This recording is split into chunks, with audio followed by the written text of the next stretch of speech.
Hey, I'm Chris Whitehurst from Berkshire Hathaway-RW Town Home Services, and this is Terms, Tips, and Tricks for Real Estate.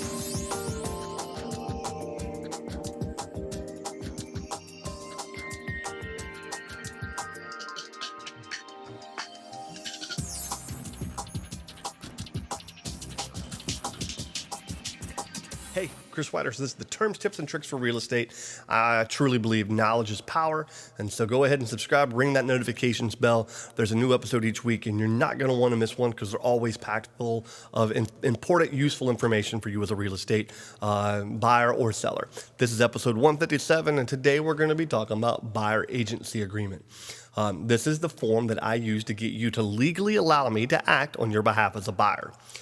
Because of the new rules, and if you want to talk a little bit more about the new rules, make sure you go back to last week's episode. But because of the new rules, this form must be signed before I can ever take you inside of a house to take a look at it.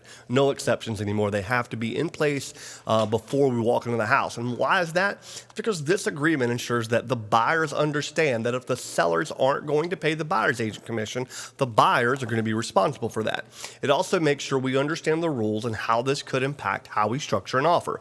Because of these intricacies, you need an agent who has the knowledge and skill to guide you through that process and make sure that we structure an offer that's not only going to be in your best benefit, but also in making sure that we're going to get one that's going to stand out in a very, very busy and active market. If you like these videos, you can check out my past episodes over on my YouTube channel. There's 160 of these, plus a lot of information about the local area and the local market. You can also check me out over on Facebook. And so until next time, I'm Chris Whitehurst. Welcome home.